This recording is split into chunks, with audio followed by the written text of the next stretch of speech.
Impossible d'aborder les gens au marché pour parler des difficultés de leur quotidien. Je suis immédiatement interpellée par un policier en civil qui demande à vérifier le contenu de ma bande vidéo. Ici, les rares touristes ont juste le droit de filmer ce que le régime veut bien montrer.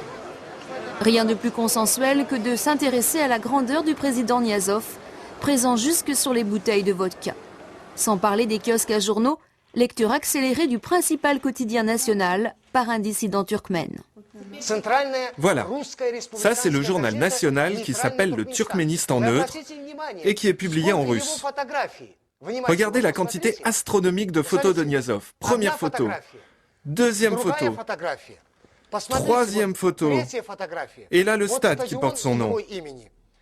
Vous avez un livre avec son visage en couverture. Vous avez du Niazov qui se fait appeler Turkmenbashi partout. Même le journal a été fondé par Turkmenbashi, c'est le principal journal du pays. Turkmenbashi, littéralement le père de tous les Turkmènes. Aujourd'hui, cette expression systématiquement rabâchée exaspère Nikolaï Gerasimov.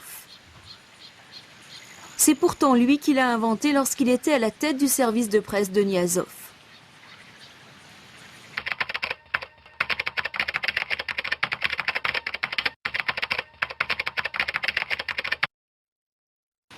« 10 ans de bons et loyaux services qui ont laissé des traces. Je me sens responsable de ce qui se passe au Turkménistan.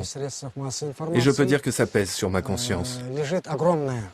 C'est moi qui l'ai fait appeler Turkmenbashi, le père de tous les Turkmènes. C'est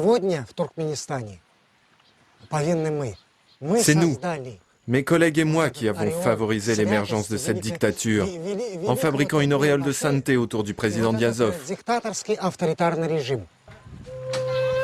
Deuxième jour au Turkménistan. Nous rencontrons Olga qui vit dans une bourgade reculée du pays. Après avoir longuement hésité, ce professeur accepte de nous recevoir quelques minutes dans sa classe. Bonjour les enfants. Veuillez s'il vous plaît commencer à dire le serment.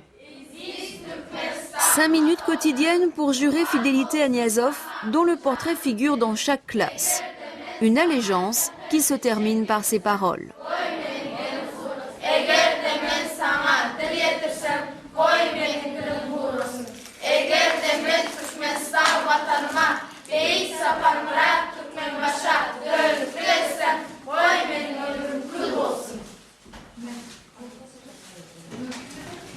Ceren a aujourd'hui 17 ans.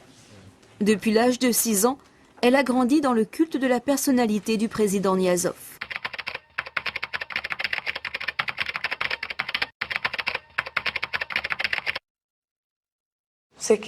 C'était dur de répéter inlassablement tous les matins, tous les jours, le serment, l'hymne au président, de répéter en boucle « Je ne nuirai jamais à mon grand leader ». Mais on était obligé de le faire, alors on le faisait. Et à force, tout le monde l'aimait parce qu'il n'y avait pas d'autre choix que de l'aimer. Les meilleurs élèves, les mieux endoctrinés, sont assis à la table du président. Il y en a une dans chaque classe. Cette table spéciale est recouverte d'un tapis et du portrait de Niazov. Quant aux livres scolaires, ils sont tous à la gloire du président. Toutes nos études tournaient autour du président. On nous apprenait à longueur d'année, quelle que soit la matière enseignée, que Niazov était une personne exceptionnelle. C'était même l'une des 3 personnes les plus importantes au monde.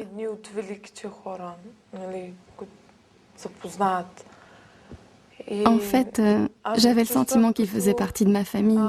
Je connaissais tout de lui, son histoire, son arbre généalogique, comme un père ou un grand-père. Au programme, Niazov, sa famille et la grandeur du peuple turkmène. Ce sont, paraît-il, eux qui ont inventé l'écriture et la roue. Enfin, c'est ce qu'on apprend aux élèves ici. 4 à 5 heures d'un tel enseignement, c'est beaucoup à côté de la demi-heure consacrée à tout le reste, les maths, les langues, l'histoire géo, la littérature. Car aujourd'hui, le pilier de l'enseignement repose sur un seul livre de référence, le Rukhnama. Littéralement, le livre saint de l'esprit. Il paraît qu'Allah en personne l'a dicté à Niazov. Chaque citoyen doit en posséder un exemplaire, c'est obligatoire.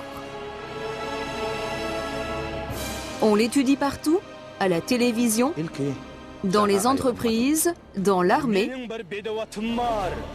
et même la nuit, en plein cœur d'Ashkhabad, comme je le constate pendant mon séjour. Niazov prêche sa vision du monde à travers les pages animées de ce Rukhnama géant.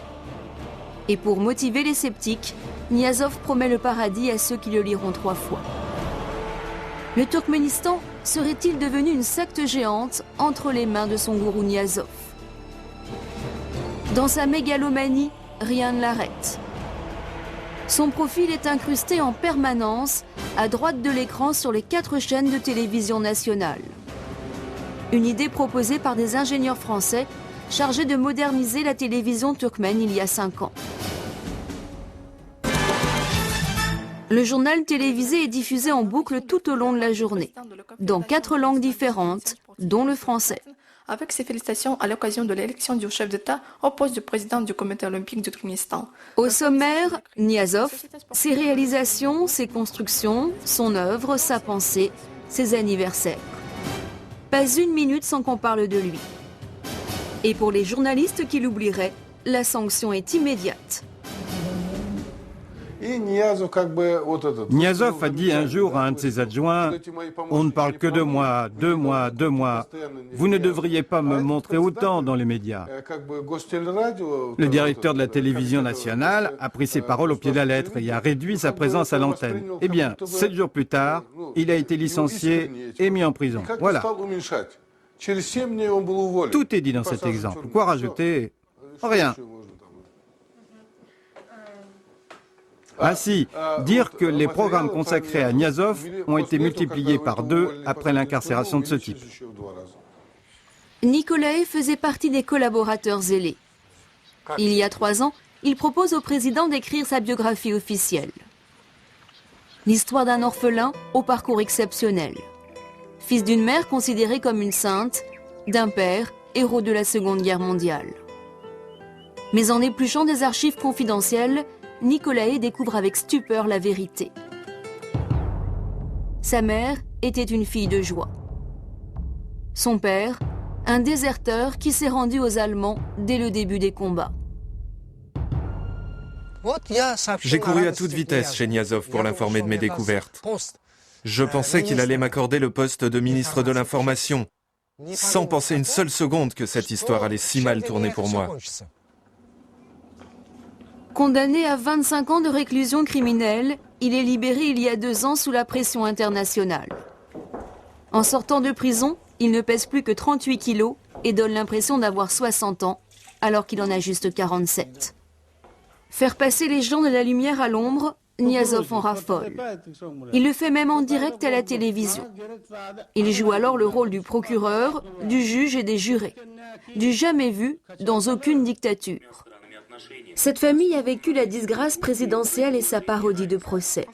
Ces anciens apparatchiks, qui ont tout perdu du jour au lendemain, veulent me rencontrer pour témoigner à visage découvert. Ils pensent que c'est le meilleur moyen de sauver la vie de leurs proches. Les événements récents me conduisent aujourd'hui à préférer flouter leur visage. Appelons donc cette femme Natalia. Son histoire est ici fréquente. Tout commence il y a 4 ans, un samedi à 6h30 du matin. Son mari, un haut fonctionnaire apprécié par Niazov pour son intégrité et son dévouement, est convoqué au cabinet des ministres. Il s'y rend sans imaginer une seule seconde ce qui l'attend. On m'a rapporté sa cravate et son alliance en fin de journée. Je leur ai dit, vous l'avez tué ou quoi? Ils m'ont répondu, ne posez pas de questions, on n'a rien à vous dire. Rentrez chez vous maintenant, circulez, il n'y a rien à voir.